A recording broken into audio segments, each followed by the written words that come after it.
반갑습니다. 학부모 학생 여러분, 수많은 입시 멘토 이나영입니다. 오늘은 2024년 교과학점제 전면 실시를 위한 교과과정 개편 방향과 또 그에 따른 예상되는 문제점들을 함께 살펴보도록 하겠습니다. 첫 번째로 함께 살펴봐야 될 내용은 이수 단위 기준에서 학점 기준으로 변경된다는 내용입니다. 지금까지 고등학교에서 학생들은 이수 단위를 기준으로 교과 과정들을 이수해 왔는데 이 부분을 학점으로 개편하게 되었다는 내용입니다. 현재 고등학교의 필수 이수 학점은 94단위로 이루어져 있습니다. 그러나 앞으로는 5단위의 이수 학점을 기준으로 4학점으로 개편이 되게 됩니다. 따라서 총 84학점이 필수 이수 학점이 되는 것입니다. 그리고 여기에 자율 이수 학점 90점이 더해지게 됩니다. 여기서 이야기하는 필수 이수 학점에는 어떤 것들이 있을까요? 먼저 국어, 영어, 수학, 한국사와 같은 기초 교과 영역이 있고요. 또 체육, 음악, 미술과 같은 체육 예술 영역이 있습니다. 또 통합사회, 통합과학, 과학탐구실험과 같은 탐구교과 영역이 있고 기술, 가정, 한문, 제2외국어와 같은 생활교양 교과 영역이 있습니다. 다시 말해서 앞서 말씀드렸던 이 모든 교과 영역들에서 나오는 학점들이 합쳐져서 필수 이수 학점을 만드는 것입니다. 그렇다면 자율 이수 학점이란 어떤 것을 의미할까요? 자율 이수 학점이라는 것은 2학년 때부터 집중되게 되는 다양한 진로 선택, 일반 선택, 그리고 전문 교과 등에서 나올 수 있는 학점을 의미합니다.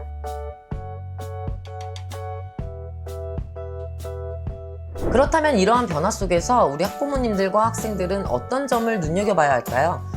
첫 번째로는 성적 처리는 그럼 어떤 방식으로 진행을 할 것인지, 그리고 이를 가지고 대학 입시에 어떻게 활용할 것인지에 대해 눈여겨봐야 합니다. 하지만 아직까지는 이 부분에 대해서 어떤 구체적인 논의가 미진한 것으로 보았을 때 현재 성적 처리 방식을 그대로 유지해서 진행하거나 아니면 약간의 개선이 되는 측면에서 진행이 될 것으로 보여집니다. 참고로 현재 진행되고 있는 고등학교의 성적 처리 방식은 공통교과와 일반 선택 교과에서는 등급제로, 그리고 진로 선택 교과와 체육예술 교과에서는 ABC로, 그다음 마지막으로 교양 교과의 경우 PF로 진행되고 있습니다. 자, 그렇다면 두 번째로 우리가 함께 살펴봐야 될 것은 어떤 내용일까요? 바로 선택 과목의 다양성 확보입니다. 고교 학점제에서 가장 중요한 사항은 아무래도 다양한 선택 과목의 개설과 또 이를 통해서 학생들 진로의 다양성을 충족해 줄 수 있는 수업 개설, 그리고 이를 진행하는 여부에 있습니다. 이를 위해서 첫 번째로 융합 선택 과목이 신설됩니다. 실제로 인공지능 기초, 그리고 인공지능 수학과 같은 과목들이 개설되어지고 있습니다. 두 번째로는 전문교과 1에 해당되는 다양한 교과목들이 이 보통교과군으로 편입이 될 예정입니다. 전문교과 1에 해당되는 교과목들에 대한 내용은 화면을 통해 표로 준비해 보았습니다.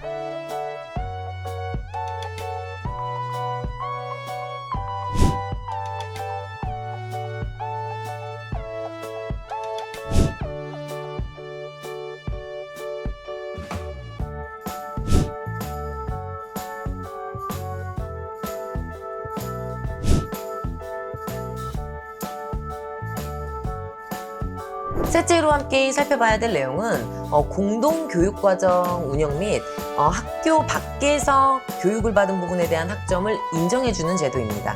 예를 들어서 좀 쉽게 설명해 보자면 한 학생이 다니고 있는 고교에 개설되지 못한 교과목들이 있다라고 했을 때 이 학생은 반드시 그 교과목을 이수하고 싶을 수 있겠죠. 하지만 본인이 다니는 학교에 그 교과목이 개설되어 있지 않다고 해서 이 학점을 받을 수 없다라는 어떤 그런 한계성을 극복해내기 위함입니다. 따라서 이 학교엔 없지만 어떤 지역사회와 그다음 그 주변 학교들을 연계해서 학교 밖에서 교육받은 학점도 인정을 해주겠다라는 제도입니다. 자, 그렇다면 여기에서 우리 학부모님들과 학생들이 과연 어떤 걸 눈여겨봐야 할까요? 아무래도 이 고교 학점제에서 나에게 맞는 교과목들을 좀 선정하고 또 그다음 이수해 나가기 위해서는 내가 고등학교에 입학하기 전에 이미 진로 탐색이 마무리가 되어야 합니다. 교육부에서는 이러한 부분들을 해결해 나가기 위해서 현재 중학교 1학년 친구들 자율학기제를 개편해서 1학년뿐만 아니라 3학년 2학기 기간에도 이 고교학점제와 연관된 고교 생활의 이해, 그리고 진로 이수 경로 등에 대해서 교육을 실시하겠다라고 이야기하고 있습니다. 하지만 그 이야기로 인해서 이 학생들의 어떤 학업 능력 저하가 심각하게 우려되고 있죠. 진로를 찾지 못한 학생들이 받게 되는 어떤 불이익에 더해 학력 저하까지 문제로 겹쳐지게 된다라고 하면 특히나 남학생의 경우에는 정말 치명적인 문제로 작용하게 될 수 있음을 미리 예상하고 준비하셔야 되겠습니다. 그렇다면 마지막으로 함께 살펴봐야 될 내용은 학교장과 이 개별 과목 교사의 교육과정 운영의 자율권 확대입니다. 현재까지는 보통교과와 일반선택교과 등에서만 이 학교장애의 자율권이 인정되어 왔습니다. 그리고 앞서 설명드렸었던 이 전문교과 1에 해당되는 교과목들의 경우에는 시와 도의 교육감에게 그 운영권이 있었습니다.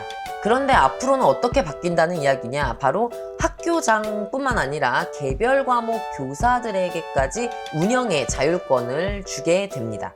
이렇게 함으로써 이 학생 수요에 맞는 다양한 교과목을 개설 가능하게 하겠다라는 것입니다. 그렇다면 이 세 번째 내용에서는 과연 우리 학부모님들과 학생들이 어떤 부분을 눈여겨봐야 될까요?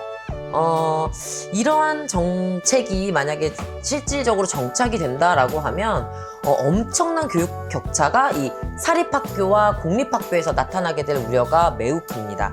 또한 이 양질의 교원들을 확보하는 문제까지 더해지면서 실질적으로 우리 학생들은 이 수박 겉핥기식의 교과 이수에 그치게 되는 문제가 발생할 수 있습니다. 특히 이 지역 간의 또 고교 간의 학력 격차가 굉장히 커질 것을 좀 예상해 본다면 지방에 있는 우리 고등학생 친구들은 적극적으로 이 문제에 대해 대비해야 합니다. 네, 오늘 영상을 통해 여러분들과 함께 2024년 고교학점제 전면 실시를 위한 교과과정 개편 방향을 함께 살펴보고 또 그에 따른 문제점들을 예상해 봤는데요. 여러분들께 좀 도움이 되셨나요? 그럼 우리 다음 시간에 또 만나요.